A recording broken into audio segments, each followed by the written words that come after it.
అందరికి నమస్తే. Local body elections, sarpanch elections లాస్ట్కి ఎట్లయిపోయిందంటే పీడల మీద పెండ్లు అయిపోయినట్టు అయిపోయింది. వీళ్ళ డ్రామానో లేకపోతే రాజకీయంగా లబ్ధి పొందాలనో చేసిన ప్రయత్నం. హైకోర్టు స్టే ఇచ్చిన తర్వాత కాంగ్రెస్ వాళ్ళ రెస్పాన్స్ చూసిన తర్వాత అర్థమైంది ఇదంతా కేవలం రాజకీయం కోసమే చేసిండ్రు, రాజకీయం కోసమే నడిపించిండ్రు అని. అసలు వీళ్ళు ఏం ప్రయత్నం చేసిండ్రు? వీళ్ళు బీసీ రిజర్వేషన్ ఇవ్వాలని చిత్తశుద్ధి ఉంటే ఇట్లా చేస్తారు ఎవరన్నా?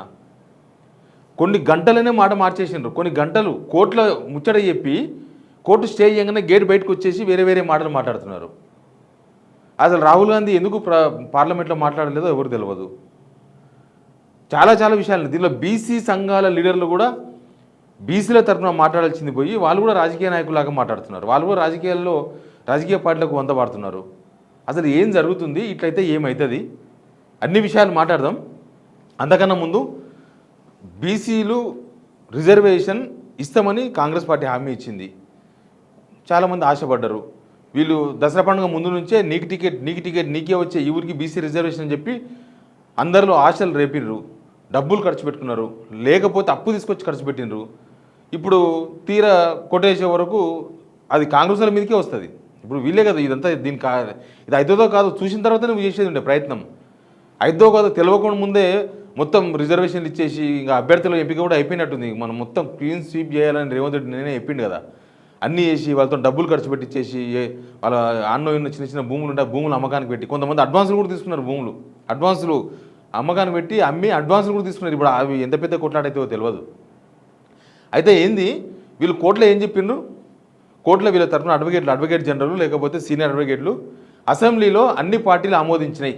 రాష్ట్రంలో అన్ని రాజకీయ పార్టీలు ఆమోదించిన తర్వాత మేము ఇది రిజర్వేషన్ మీద జీవో ఇచ్చినాం, ఎలక్షన్కి పోతున్నాం కాబట్టి మీరు కూడా యాక్సెప్ట్ చేయండి. కోర్టు స్టే ఇచ్చినాక బయటకు వచ్చి గేట్ అవతల ఒక మాట, గేట్ దాటినాక కాంగ్రెస్ వాళ్ళు ఏమంటారు, బీజేపీ వాళ్ళు బీఆర్ఎస్ వాళ్ళు అడ్డుకున్నారు. కోర్టు స్టే ఇచ్చింది, బీజేపీ బీఆర్ఎస్ వాళ్ళు అడ్డుకున్నారు. ఇక వి హనుమంతరావు గారు అయితే బీసీ జడ్జీలు లేరు కాబట్టి ఇట్లయింది. అసలు రాజ్యాంగం అందరికి ఒకటే. వీళ్ళు ఇచ్చిన జీవోకు బేస్ లేదు, చట్టం లేదు. ఇప్పుడు నువ్వు రాంగ్ రూట్లో పోతున్నావు. ఒక ఆయన తెలుసు కదా, రోడ్డు మీద స్కూటర్ వేసుకొని రాంగ్ రూట్లో పోతున్నాడు. రాంగ్ రూట్లో పోతుంటే అది ఎట్లయినా తప్పే కదా. ఆ రూట్లో అక్కడి నుంచి ఎవరు వస్తలేరు కాబట్టి నేను పోతున్నా అంటే తప్పే. కరెక్ట్ అవుతుందా? కాదు, అది చట్టం ఒప్పుకోదు. నాకు ట్రాఫిక్ పోలీస్ ఆయన తెలుసు కాబట్టి ఇట్లా పోతున్నా అంటాడు, అది కూడా తప్పే. నాకు చాలా అర్జెంట్ పని ఉంది, నేను రోడ్డు క్రాస్ చేసి పోలేను కాబట్టి రాంగ్ రూట్లో పోతున్నా అంటాడు, అది కూడా తప్పే. మరి అది ఎందుకు తప్పు? చట్టంలో ఉంది కాబట్టి తప్పు. ఇప్పుడు వీళ్ళు పోయింది కూడా రాంగ్ రూటే. గవర్నమెంట్ రాంగ్ రూట్లో పోయి గవర్నమెంట్ చేయాల్సిన పని చేయకుండా రాంగ్ రూట్లో పోయి ఇది కరెక్ట్ అని వాదిస్తే ఎట్లా? దానికి జడ్జీలు కులాల వారిగా ఉంటాయా వాళ్ళ తీర్పులు? అని హైకోర్టు జడ్జి ఇప్పుడు కులాలను బట్టి ఇచ్చిండా స్టే? గవర్నమెంట్ చేసిన తప్పు. అసలు రాజ్భవన్కి పంపిస్తే గవర్నర్ ఆమోదించకముందే చట్టం ఎట్లయితుంది? చట్టాలను గౌరవించాల్సిన వాళ్ళు వీళ్ళు, చట్టాలను తయారు చేసేది వీళ్ళే చట్టాలను అతిక్రమించి రాంగ్ రూట్లో పోయి పోలీసు ఆయన పట్టుకుంటే అట్టెట్లయితుంది అంటారా? అట్లా అన్నికి ఛాన్స్ లేదు. ఏంది వీళ్ళు చేసిన రాంగ్ రూట్ అంటే, ఇప్పుడు మనకు తెలంగాణ ఎటుకేలు ఏర్పడ్డది, పార్లమెంట్లో సవరణ చేసి ఆర్టికల్ 3 ప్రకారం చేస్తే తెలంగాణ వచ్చింది. ఇక్కడ హైకోర్టు ఇవ్వలేదు, లేకపోతే ట్రాఫిక్ పోలీసులు ఇవ్వలేదు, లేకపోతే డీజీపీ ఇవ్వలేదు, ఏ పార్టీ వాళ్ళు ఇవ్వలేదు. పార్లమెంటులో అన్ని పార్టీలు కలిసి చేస్తే ఆర్టికల్ 3 ప్రకారం తెలంగాణ ఏర్పడ్డది. ఇప్పుడు బీసీలకు రిజర్వేషన్ కూడా అక్కడి నుంచే రావాలి, పార్లమెంట్ నుంచే రావాలి. మళ్ళీ పార్లమెంట్ నుంచి రావాలంటే వీళ్ళు ఏం చేయాలి? పార్లమెంట్లో అడగాలి. పార్లమెంట్లో ఎవరు అడుగుతారు?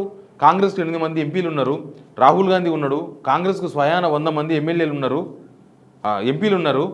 మరి రాహుల్ గాంధీ ఒక్కనాడన్నా పార్లమెంటులో మోడీ ఆడ కూర్చున్నాక అడిగిండా తెలంగాణలో బీసీ 42% రిజర్వేషన్ గురించో లేకపోతే ఇంకా వేరే ఏమన్నా మాట్లాడిండా? ఏం మాట్లాడలేదు. ఒక్కనాడు కూడా రాహుల్ గాంధీ నోటుకుంటా పార్లమెంట్ అయినా కాదు బయట కూడా ఎక్కడ రాలేదు. ఇక్కడ వాళ్ళు కాంగ్రెస్ వాళ్ళు డ్రామాలో భాగంగా ఇక్కడ కొంతమంది బీసీలను తీసుకొని జంతర్ మంతర్ దగ్గర పోతే ఏమైంది? కనీసం రాహుల్ గాంధీ రాలే, సోనియా గాంధీ రాలే, ఎవ్వరు రాలే, వాళ్ళ మల్లికార్జున ఖర్గే రాలే, కేసీ వేణుగోపాల్ రాలే, ఎవరు రాలే ధర్నాకు. పోనీ రేవంత్ రెడ్డి ఏమన్నా ఢిల్లీలో పోయి ఏమన్నా షో చేసిండా?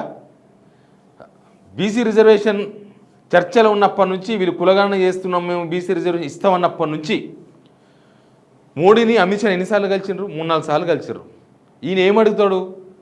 మా కొండారెడ్డిపల్లెకు ట్రైన్ కావాలి, లేకపోతే మాకు పైసలు కావాలి, మూసిపోటీ ఉన్న బీసీ ఎస్సీ ఎస్టీలు మొత్తం తరిమేస్తాం, మనం దాన్ని బ్యూటిఫికేషన్ చేస్తాం, మాకు 1,50,000 కోట్ల అప్పు కావాలి. మరి ఎందుకు మోడీని అడగలేదు రేవంత్ రెడ్డి గారు? అసలు అక్కడ చేయాల్సింది మన తెలంగాణ ఎట్లా సాధించుకున్నామో ఈ రిజర్వేషన్ కూడా సాధించుకోవాలనుకుంటే చిత్తశుద్ధి ఉంటే వీళ్ళకు అది చేయాలి. మరి రాహుల్ గాంధీ మాట్లాడలేదు, రేవంత్ రెడ్డి మోడీని కలిసి అడగలేదు, ఎవరిని అడగలేదు, ఏమీ కాలేదు. మరి ఎట్లయితుంది? ఇప్పుడు బీసీ సంఘ లీడర్లు ఉన్నారు, ఆర్ కృష్ణ, జాజుల శ్రీనివాస్ గౌడ్, వీళ్ళందరూ ఉన్నారు. వీళ్ళన్నా కనీసం ఉన్నది ఉన్నట్టుగా ఫేర్గా బీసీల తరఫున మాట్లాడతారేమనుకుంటే వీళ్ళు రాజకీయ నాయకుల కన్నా అసలు మాట్లాడుతున్నారు. ఏమన్నంటే బీజేపీ బీఆర్ఎస్ వల్ల ఇది ఆగిపోయింది. అసలు వీళ్ళు చేసిన పని ఏంది, వీళ్ళు ఇచ్చిన హామీ ఏంది, వీళ్ళు చేసిన వ్యవహారం ఏంది, అది మాట్లాడాలి కదా. వీళ్ళు మభ్యపెట్టిండ్రు బీసీలను, జనాలందరూ మభ్యపెట్టింది ప్రభుత్వం. వీళ్ళకి ముందే తెలుసు ఇది కాదు, ఇది అయ్యేది కాదు, పోయేది కాదు, దీన్ని చెయ్యాలంటే పార్లమెంట్లో చట్ట సవరణ జరగాలి, పార్లమెంట్లో చట్ట సవరణ జరగాలంటే పార్లమెంట్లో అడగాలి, పార్లమెంట్లో మాట్లాడాలి, పార్లమెంట్లో కొట్లాడాలి, ఢిల్లీ పోయి ధర్నాలు చేయాలి, అది కదా చేయాల్సింది. ఇప్పుడు కూడా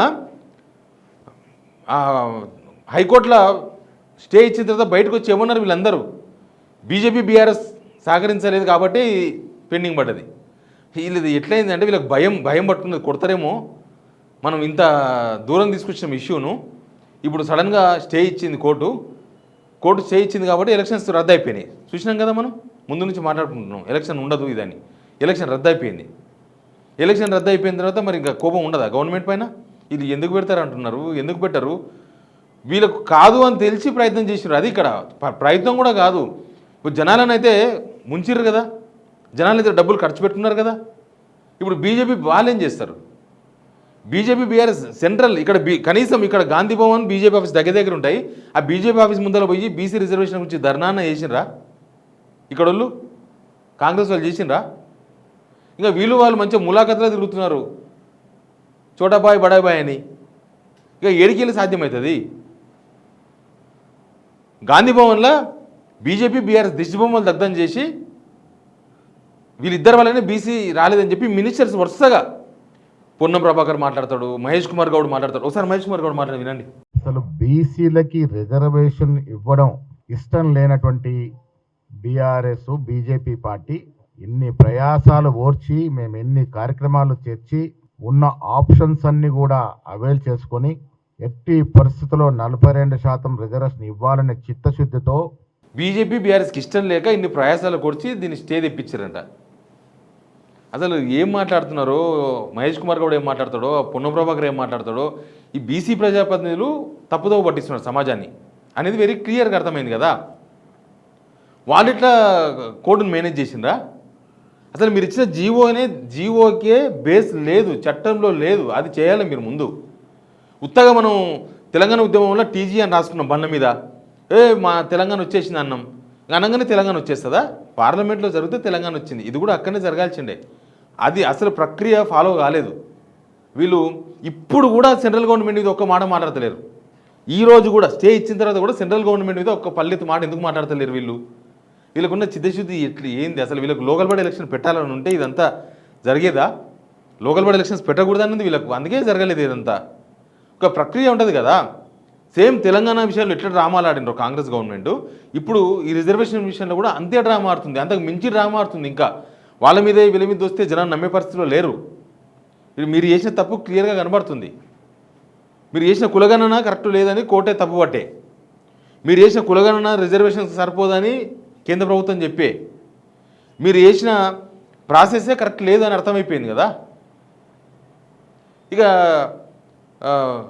జనాలను ఇంకా బోల్తా కొట్టిద్దామని చూస్తున్నారు, లేకపోతే జనాల ఆగ్రహాన్ని మా వైపు రాకుండా పక్కపాట్ల వైపు మలుదామని చూస్తున్నారు. రాజకీయాలు బీసీల విషయంలో రిజర్వేషన్ ఇవ్వాలనుకున్నప్పుడు అందరిని కలవాలి, అందరితో మాట్లాడాలి, ఢిల్లీలో పోయి యుద్ధం చేయాలి, అప్పుడు ఈ రిజర్వేషన్లు అవుతాయి, లోకల్ బాడీ ఎలక్షన్ అవుతుంది. ఇంకా చాలా విచిత్రమైన స్టేట్మెంట్లు ఇచ్చిండ్రు. ఇక 42% రిజర్వేషన్తోనే ఎలక్షన్స్ పోతామని చెప్పిండు పీసీసీ చీఫ్, మినిస్టర్స్ అంతా. అంటే ఈ జీవితకాలంలో వీళ్ళు ఎలక్షన్స్కి పోరేమో, ఇంకా ఎలక్షన్స్ లేవు, ఏం లేవు. పాపం ఇప్పుడు రిజర్వేషన్స్ అని చెప్పేసి ఊర్లో అందరూ ఇంకా మాకు వస్తుంది ఈసారి, మా రిజర్వేషన్ మాకు వచ్చిందని చెప్పి ఎస్సీ ఎస్టీ బీసీలు రిజర్వేషన్ వచ్చిన వాళ్ళందరూ కూడా తల ఎత్తుకొని తిరిగినరు. ఇప్పుడు ఏం చేయాలి వాళ్ళు? వాళ్ళ ఇజ్జత్ ఏం కావాలి? ఇప్పుడు ఎలక్షన్ వాయిదా వేసి మీ తిప్పలు మీరు ఒక ఆయన జూబ్లీస్ ప్యాలెస్లా, ఇంకో ఆయన మణికొండ ప్యాలెస్లా, ఒక ఆయన ప్రజాభవన్ ప్యాలెస్లా ఎవరు తిప్పలు వాళ్ళు తల దాచుకొని ఉంటే వీళ్ళ పరిస్థితి ఏంది అసలు? ఈడ మొత్తం రాజకీయం చేసింది కాంగ్రెస్ గవర్నమెంట్. ఆ రాజకీయాన్ని వాళ్ళ వైపు మలుచుకునే విధంగా ప్రయత్నం చేసింది. ఇలా నేను ఆ బీసీ సంఘ లీడర్ల గురించి చెప్పినా కదా, వాళ్ళన్న వాస్తవం చెప్తారనుకుంటే వాళ్ళు కూడా వాస్తవం చెప్పకుండా ఇది బీజేపీ బీఆర్ఎస్ వల్లనే ఆగిపోయిందని జాజల శ్రీనివాస్ గౌడ్ చెప్తాడు. ఇంకేదో సీఎం మాట్లాడినాక తెలంగాణ బంద్కు పిలుస్తామని ఆర్ కృష్ణ అని చెప్తారు. ఇంకో ఆయన అయితే ఏకంగా తెలంగాణ బంద్కే పిలిపించండు. ఆయనకున్న పత్యారా ఏందో, ఆయనకున్న జనం ఏందో, ఆయనకున్న బలం ఏందో. అంటే రిజర్వేషన్ ఇప్పుడు ఇలా బంద్ కొనసాగుతుందా తెలంగాణలో? బంద్ లేదు. ఎవరినడికి బంధు పిలుపునిచ్చిండో కూడా ఎవరికి తెలియదు. ఎవ్వడూ లేడు. అసలు బీసీ సంఘాలు కూడా ఆయన ఇచ్చిన బంధుకు సపోర్ట్ చేయలే, మద్దతు తెలపలే. ఎవరితోనో మాట్లాడకుండా అని వాదం లేదని చెప్పి రేవంత్ రెడ్డిదే కరెక్ట్ అని చెప్పి చెప్పదలుచుకుంటా. వీళ్ళంతా రేవంత్ రెడ్డి అనుచరులు కదా వాళ్ళు.